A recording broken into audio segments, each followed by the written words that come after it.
Sa kabila ng deklarasyon ng unilateral ceasefire ni Pangulong Rodrigo Duterte at ng suspension of military operations ng Armed Forces of the Philippines, tinambangan ng New People's Army ang tropa ng militar sa Davao del Norte kung saan isang sundalo ang patay habang 4 ang sugatan.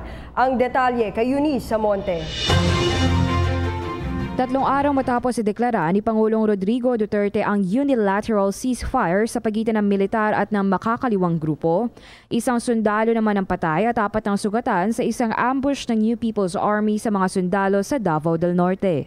Ang grupo ng militar ay pabalik na sa kanilang patrol base sa Davao del Norte nang biglang pinaputukan ng rebeldeng grupo ng New People's Army. Sa kabila nito, ayon kay Brigadier General Restituto Padilla, tagapagsalita ng AFP, magpapatuloy pa rin ang defensive mode ng ating kasundaluhan. Ang ating armed forces ay magkakaroon ng isang defensive mode na posture.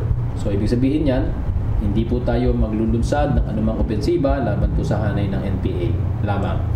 Pero mananatiling alerto, mananatiling vigilant, mananatiling handa ang ating mga kasundaluhan na idepensa ang kanilang mga posisyon kung sakaling magkaroon ng mga violenting pag-atake na nagmumula sa mga armadong grupo ng NPA at ng... Matatandaang matapos ang SONA ng ating Pangulo ay agad namang nagpalabas ng Suspension of Military Operations o SOMO ang Armed Forces of the Philippines. Ayon sa direktiba ni Chief of Staff General Visaya, kabilang sa SOMO ang tigil putukan sa pagitan ng militar at ng makakaliwang grupo na kinabibilangan ng Communist Party of the Philippines, New People's Army at National Democratic Front na epektibo mula Hulyo 25 ngayong taon.